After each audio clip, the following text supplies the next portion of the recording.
Chapter 13. Lincoln! My shout was swallowed up by the now rowdy crowd. They surged forward, surrounding the boy and Fitzroy. I can't see him. I tried to pull free of Seth, but he held me. His gaze wasn't on me, however, but on the spot where Fitzroy had been standing. Gus went ahead and tried to part the crowd, but they would not let him through. They jostled him and one another, their angry, vengeful shouts drowning out all other sounds. Until a gunshot brought sudden silence.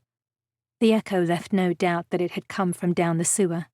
Seth's hands tightened around me, and no matter how hard I tried to pull away from him, I couldn't. "Sir!" I heard Gus shout. "Take this!" What's he doing? God, how I hated not knowing. The ball of frustration growing inside me became too much and it burst out. I kicked Seth's shin, then kneed him in the groin. His grip loosened and I pulled free. I was too fast once I was out of his reach. "Lincoln!" I called as I pushed through the crowd to where I could see Gus standing over the manhole. "Gus, where is he? What's going on?" "Fitzroy's chasing him. But he's injured." "He's got my gun." He straightened. His breathing came hard and fast as if he were the one doing the chasing. "Where's Seth?" "Gus, I saw the knife in his side." "Seth got stabbed." "Fitzroy!" I punched him hard in the ribs and he coughed. "He's gravely injured." The drops of blood on the cobblestones were testament to that. The knife, lying forgotten near the manhole, was covered in blood. "He needs to dress the wound." "He needs to catch Frankenstein. It's our best chance." I went to punch him again, but he caught my fist. "That hurt," he said, rubbing his chest. His gaze lifted above my head. "Bloody hell. What happened to you? You look like you've seen a ghost." "I got embroiled in a melee." "Why the white face?" "My sword got in the way." "You ain't carrying—" "Ah," Gus snorted. "Dagger more like." Seth peered down the manhole. "Where's Fitzroy?" "Gone after Frankenstein. He's armed." He tapped Seth's shoulder. "I think it's time we left." 3 of the local men glared at us, their teeth bared. Behind them, the rest of the crowd still gathered around the boy and his family, offering comfort. "We didn't do anything," Seth grumbled. "Fitzroy saved him. They want someone to blame. We're here, Frankenstein isn't." Gus took my elbow and tried to steer me away, but I refused to go. "We can't leave Fitzroy down there." "We can and we will," Seth said. "He won't necessarily resurface this way anyway. It's a warren of tunnels down there. We have no idea which one he's taken or where he'll end up. Come home with us, Charlie. He'll want you to be safe now." I allowed them to escort me out through the arch. Seth dropped some coins and the crowd pounced on them instead of us. We hurried up Totten Lane and returned to the stables some blocks away, where we'd lodged the horse and carriage. Seth drove and Gus rode in the cabin with me. His gaze flicked to me often, but he didn't speak, mercifully. I wasn't ready to talk about what had happened. About Frankenstein being my father. Back at the house, I sat in the library where I could watch the driveway. Seth joined me, but not near the window. He sat at the central table, 1 foot on the chair opposite, and crossed his arms. I felt his eyes on me, but I didn't engage him in conversation. Gus delivered tea, then left again to get cake. When we were alone again, Seth finally spoke. "He's not worth it." I said nothing and continued to look out the window. "You're better than that, better than him." He sounded annoyed. I supposed getting kneed in the family jewels can upset a man. "This is your home now, Charlie. You don't need him, you have us." I frowned. "What are you talking about?" "Frankenstein. He may be your father, but he's lying about wanting you. He doesn't even know you." Oh, Frankenstein. Yes, of course. I turned back to the window, somewhat more distracted from my vigil than I had been before. Frankenstein had almost duped me, until he'd endangered the life of the child. What sort of man did that? A desperate one. One I shouldn't want to associate with. Nevertheless, I wanted to talk to him and discover everything there was to know about my ancestry, my mother. "You don't believe anything he said, do you?" he went on. "I believe he is my father." "Yes, well that's, I suppose. Now that I've seen him, the resemblance is remarkable, I'll admit. But that doesn't mean he wants to be a loving father." But Frankenstein knew who my real mother was. No one else did. A movement between the trees at the base of the drive caught my attention. I rose and leaned closer to the window. A hansom cab rolled up to the house, and Fitzroy emerged from the cabin. He held his arm close to his body. His side was damp with blood. I picked up my skirts and ran out of the library, then flung the front door open. "Lincoln!" It wasn't lost on me that I used his first name to greet him. It seemed it wasn't lost on him either. He blinked at me from the bottom step.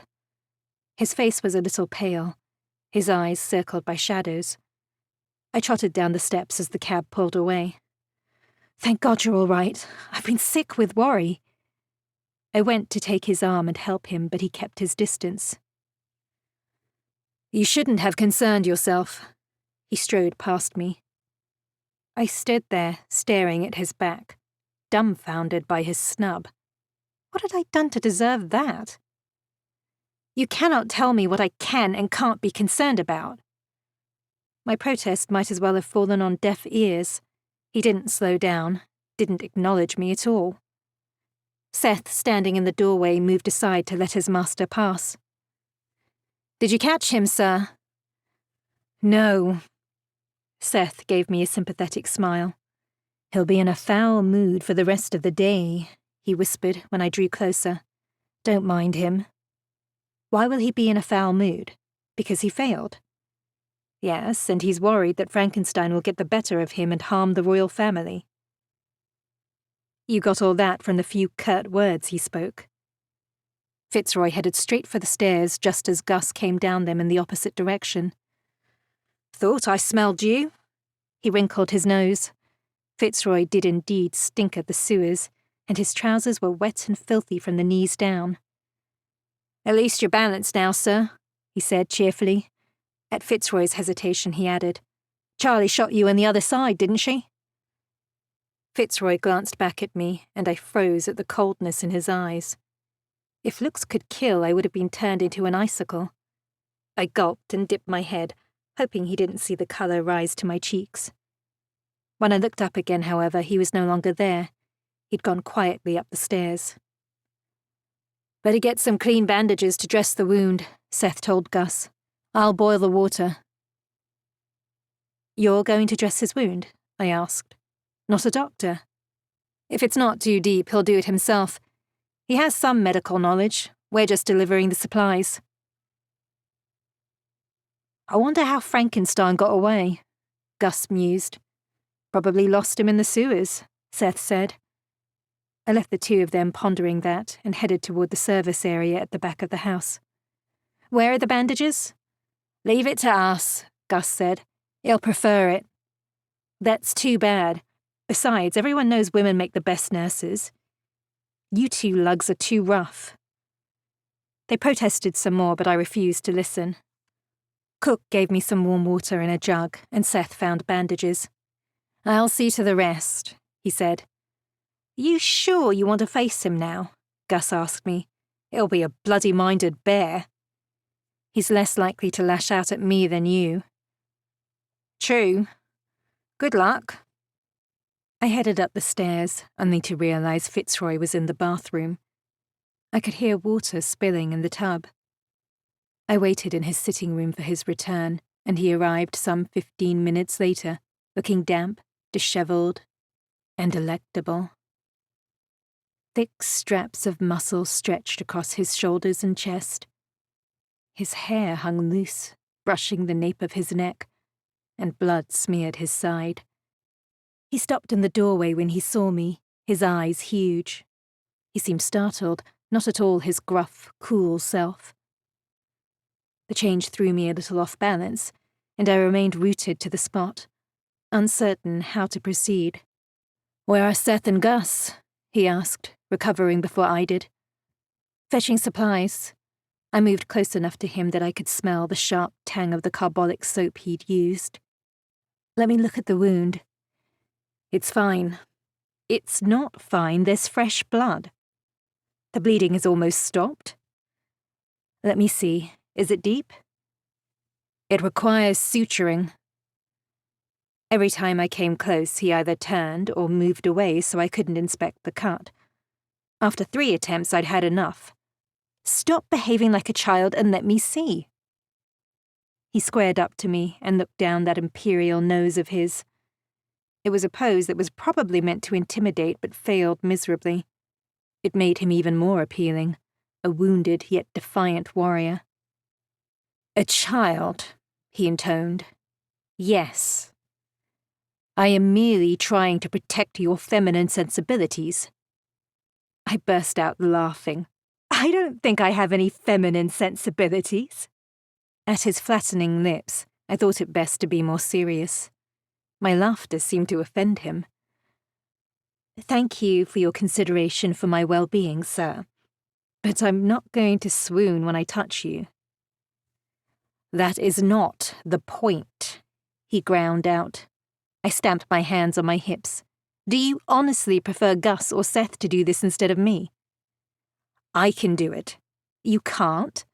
He tried to prove me wrong by inspecting the wound. While he was able to reach it, he couldn't see it very well. He certainly wouldn't be able to suture it himself. Seth can do it, he said, finally giving up. Seth is all thumbs, and Gus's fingernails are so dirty he's probably growing mushrooms under them. I'm gentle, methodical, and can sew a stitch. Without waiting for his next protest, I dipped the cloth into the warm water. To my surprise, he allowed me to clean the blood away without protest. The cut wasn't too deep, thank goodness, but it was important to keep it clean and avoid infection. I concentrated on my task, circling ever closer to the cut itself. I almost forgot that I was playing nurse to a very handsome man, until that man sucked air between his teeth. Sorry, I said, glancing up at him.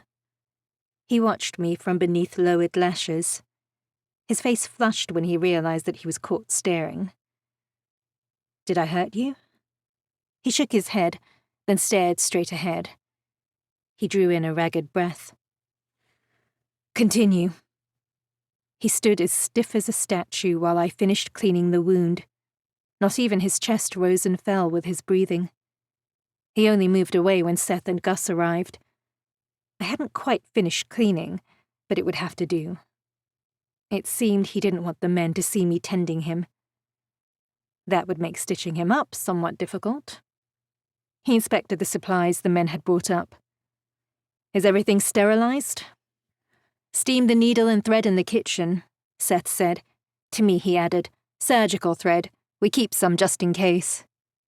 You get wounded often? I asked. Enough that we need a supply of it on hand. Mr. Fitzroy does all the stitching, though. Never had to do it myself.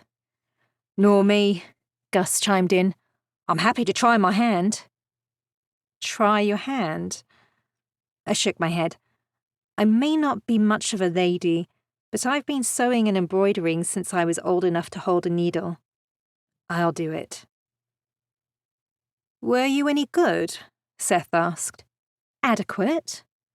I shot Fitzroy a reassuring smile. The wound is straight. Unless you want me to embroider Home Sweet Home, I can manage. Gus laughed so hard his eyes watered. Seth couldn't hold back his grin either until Fitzroy's glare withered it. Stand still and keep your arm out of the way, I told him. Gus handed me a pair of sterilized gloves and I threaded the needle. Despite my bravado, I was nervous. Stitching a sampler was one thing, a human being entirely another. I didn't want Fitzroy to see my apprehension, however, and managed to steady my shaking hand enough to proceed under his guidance. He calmly informed me how deep I ought to go, and how wide apart the stitches needed to be. It was over in a few minutes. He hadn't winced, flinched, groaned, or hissed once. I wasn't sure he felt pain at all. Where did you pick up your medical knowledge? I asked as I handed the needle back to Gus. A surgeon taught me, Fitzroy said. Your lessons included surgery. Out of the corner of my eye, I caught Seth shaking his head at me in warning. I frowned at him, but Fitzroy caught it and arched a brow. Seth cleared his throat and followed Gus out of the room. My education was more varied than a regular student's, Fitzroy said. Why? So that I could fulfill this role, he said matter-of-factly. It's been my destiny since birth. The ministry is new, but its origins are ancient. I was chosen early as a future leader. At birth, I muttered. Before. I laughed, then realized he was serious. How could you have been chosen before your birth? It happens. He picked up the gauze and placed it over his wound. The bandage, Charlie. If he had been chosen before birth, that implied there was something special about his parents. Perhaps a combination of characteristics that were deemed important in a future leader of the ministry. I wanted to ask, but he seemed to not want to talk about it. I gave up for now, but I intended to find out more about his parents in childhood. It was thoroughly intriguing. He was intriguing. I wrapped the bandage around his torso. It brought me close to him, my face just below his shoulder height. If I leaned a few inches forward, I could kiss him. I dared not look up into his face, but staring at the hollow of his throat did nothing to settle the blood raging through my body. Where before my ministrations had been clinical, now they were anything but. Every part of me was aware of him and how close he stood, how easy it would be to close the gap between us, tilt my head, and receive his kiss. As I wrapped the bandage around him, my fingers brushed the smooth skin of his back and sides. I slowed, not wanting the connection to end, wanting only to touch him more, to feel the muscle twitch with restrained desire, the thud of his pulse, the heat of his skin. He wanted those things too. I could sense it rather than see it or feel it. It was in the way he didn't move when I fastened the bandage in place, and how he lowered his face to my hair and drew in a deep breath. With my hand still resting over the bandage, I dared to glance up at him. His eyes were closed, his jaw slack, making his face a little softer and even more handsome. I wanted to capture him in that moment, so I lifted my hand and cupped his cheek. His eyes flew open and his face hardened. He turned away. Lincoln, I whispered. He gathered up his ruined, bloody clothes. Mr. Fitzroy, he snapped. Or sir. I stepped back as if he'd pushed me. I thought. You thought wrong. He stalked into the adjoining bedroom, but didn't shut the door. He emerged a few moments later wearing a clean shirt. If I thought his jaw was rigid before, now it was positively rock hard. His eyes were as black and bleak as I'd ever seen them, and his gaze didn't waver from mine. I've decided. You can't stay here. What? He was talking too fast. My head was still fuzzy from desire and his brutal rejection. When Frankenstein is caught, you'll go to live with Lady Harcourt. He might as well have slapped me. My head was suddenly clear again. No, you said I don't have to live with her if I didn't want to. I've changed my mind. It's the best place for you. Here is... You can't stay here. He moved to the door as if to see me out. I stayed put. Why not? Because your infatuation with me is inappropriate. My face burst into flames, or it might as well have, it felt so hot.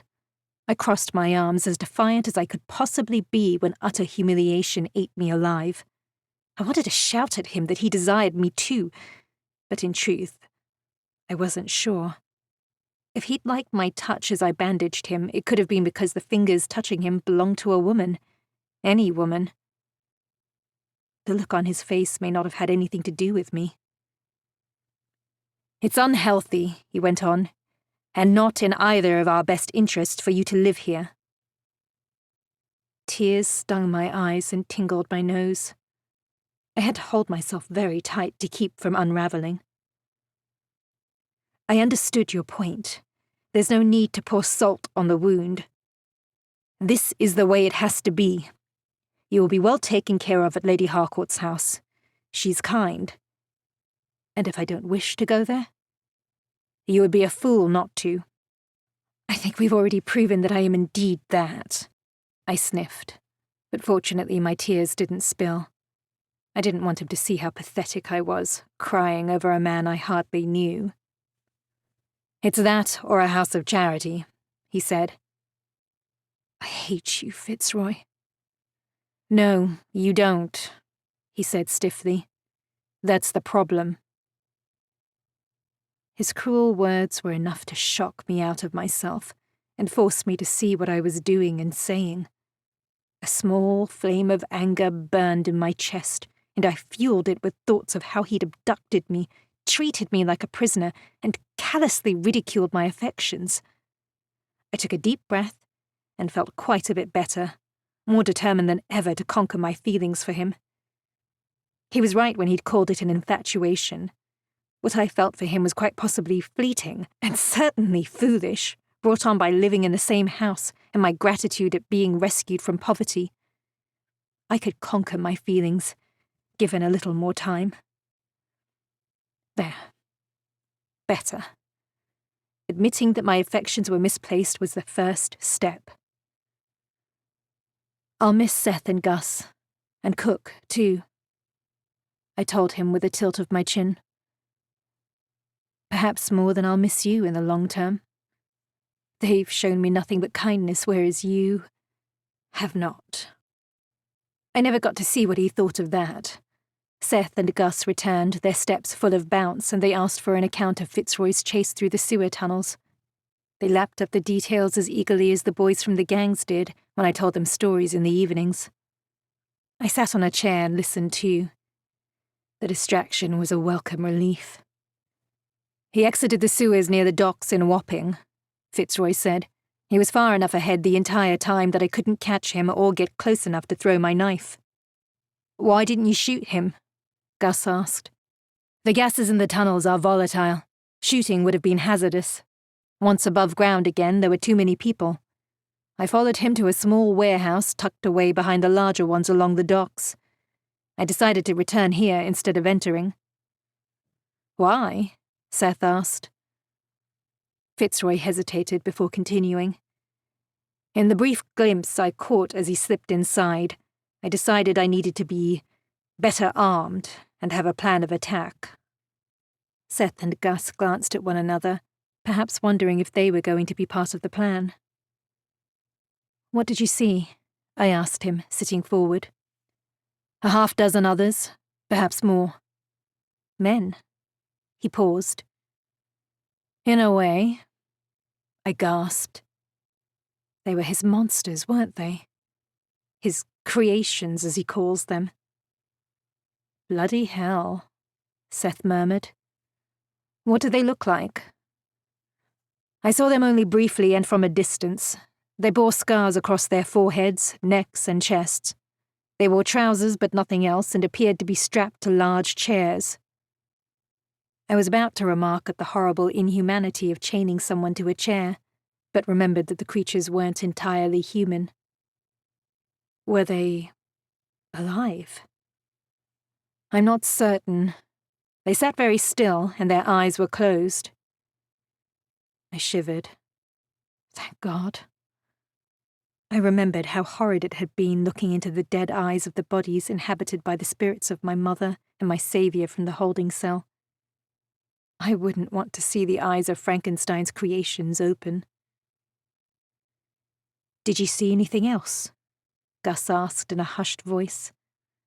Fitzroy shook his head. He closed the door, and all the windows were covered. I returned here. That might have been the best chance to capture him, Seth muttered half to himself, while his monsters were strapped to their chairs. Fitzroy just looked at him. He's injured, I said on his behalf. Indeed, he ought to be resting and regaining his strength. Right, yes. Seth jerked his head at Gus. We should go. Is there anything you need, sir? No. Come on, Charlie, Gus said, escorting me out with a hand at my back. I stopped in the doorway. I found it difficult to meet Fitzroy's gaze, but I managed it. What I had to say had nothing to do with our earlier conversation, and I shouldn't let that stop me. There's something you ought to know. Frankenstein claims to be my father. Having seen him face to face now, I admit there's a strong resemblance. His lips parted, and for several long heartbeats he didn't speak. The news has shocked you as much as it did me, I said, with a wry twist of my mouth. That's his shocked face, Gus grunted. Looks like his normal face to me. He quieted when Seth elbowed him in the ribs. Why didn't you say before? Fitzroy said. I shrugged. I was going to. Stitching you up was more important. But He shook his head. You should have told me. I wouldn't have spoken so harshly to you. What does the news about my real father have to do with anything else? The day has been ordeal enough for you. I might have been kinder, or left our conversation for another day. That would only delay the inevitable. Besides, you were simply being honest in that uniquely cool way of yours. Don't trouble your conscience over it. A kinder delivery probably wouldn't have achieved the same result anyway. I'm grateful that you chose to enlighten me on your thoughts today, rather than a point in the future. It allows me to plan ahead. I turned away quickly so that I couldn't see the impact my words had. I expected he would be relieved, since he'd managed to achieve precisely what he wanted. My willingness to leave Litchfield when this was over. What was that about? Gus asked as he caught up to me in the corridor. Seth drew alongside too. What were you two discussing before we returned? The future, I told them, pausing outside my bedroom door. And?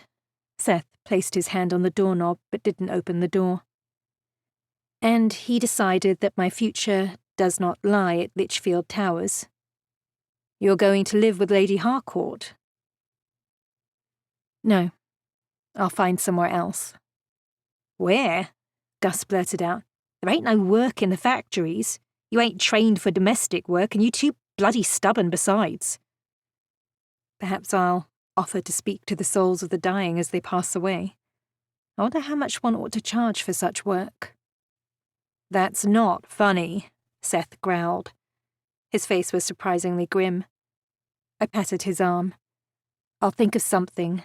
Don't worry about me. Don't you think about going back to live on the streets, Gus warned. That ain't no life for you. I'll hide you in the stables myself if necessary. I took his hand. Thank you, Gus, but it won't come to that. I'll speak to him. Seth pointed his chin over my head back up the corridor. He won't throw you out. Gus snorted. He won't listen to you. Or me. He don't even listen to Lady H. It's all right, I told them. I just need some time to think up a plan. And what if he don't give you time? He's just as likely to toss you out the minute Frankenstein is caught. That could be as soon as tomorrow. I'm sure he'll give me more time. He's not that heartless. Isn't he? Seth shook his head. I'm not so sure. He opened the door and offered me a grim smile. I'll bring you some tea shortly. I thanked him and entered my room. My cozy room with the pile of books, clean clothes, and soft bed. I sighed as they shut the door and left me to contemplate my uncertain future. Fitzroy had recovered enough to leave the house the following morning with Seth and Gus. They were going to investigate the warehouse where Frankenstein kept his creatures. He wouldn't be drawn on whether they would attempt to capture him today or simply investigate. I tried to read, but my mind kept wandering.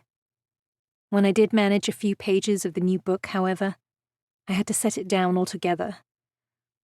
It was about a girl who learned she was adopted. At least her father wasn't a murderer. I closed my eyes. Perhaps that wasn't fair. Frankenstein had seemed to genuinely care for his creatures. And what if the men whose parts he'd used were dying, as he claimed? Some deaths were prolonged and painful, and I could well see why the dying would beg him to end their pain. Did it really matter that he'd then used the parts of them to create something else? Something akin to another life? And what of Mr. Calthorne, the spy master, the man with the knowledge to bring down the government and the crown? The brutal man who'd hurt his wife? If Frankenstein told the truth, and that wasn't a certainty, was he a bad person for ridding the world of such a monster? I didn't know what to think. The little boy he'd used as a shield came to mind, and so did Frankenstein's blue eyes, so like mine. I knew in my heart that I wasn't a bad person, despite what Holloway said. So how could the man who'd fathered me be bad? It didn't make sense, and my mind spun around in circles trying to think it through.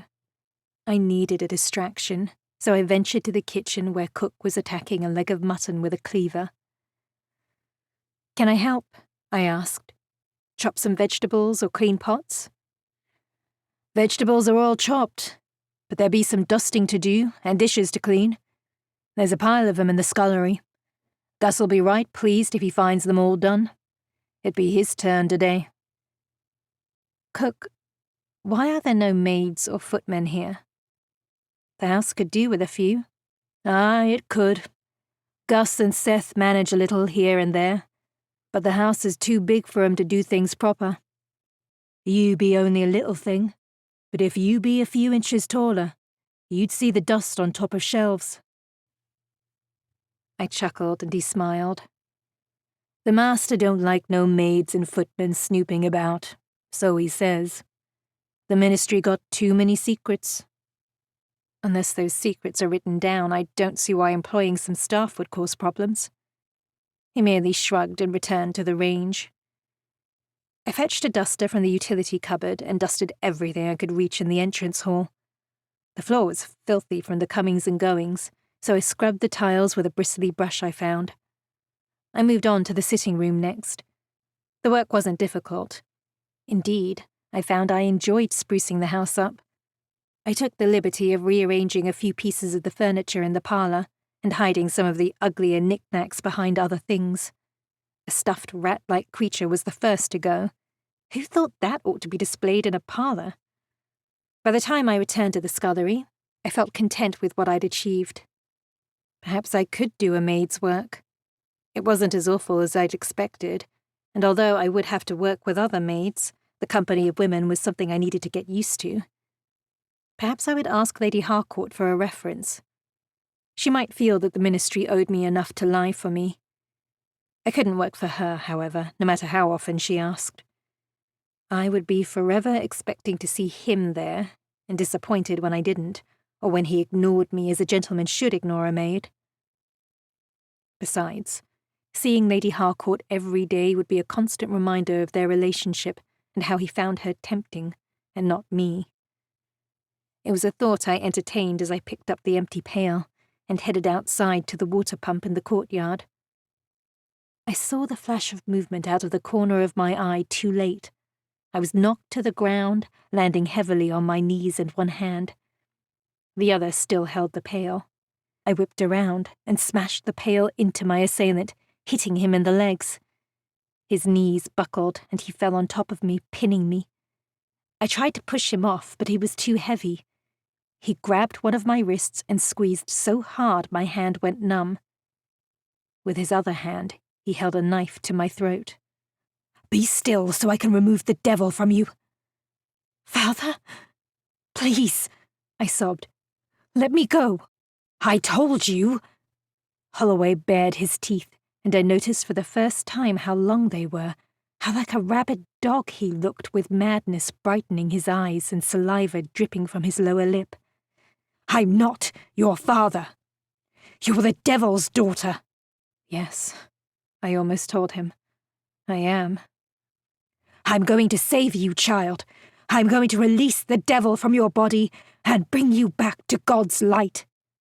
How? It sounded strangled. The knife at my throat dug into my skin. I felt a warm trickle of blood slide past my ear and into my hair. I dared not swallow lest that make his blade dig in further. The devil is well entrenched in you. His voice wasn't normal. It was raspy, harsh, and pitched low. It was the voice of a madman. It must be gouged out. The knife pressed into my throat. I struggled again, pushing and kicking out, but nothing dislodged him, not even clawing at his cheek. Flesh scraped off in my fingernails and blood poured down his face, but he didn't seem to notice. He was too intent on removing the devil from me, too intent on killing me, and I was too weak to stop him.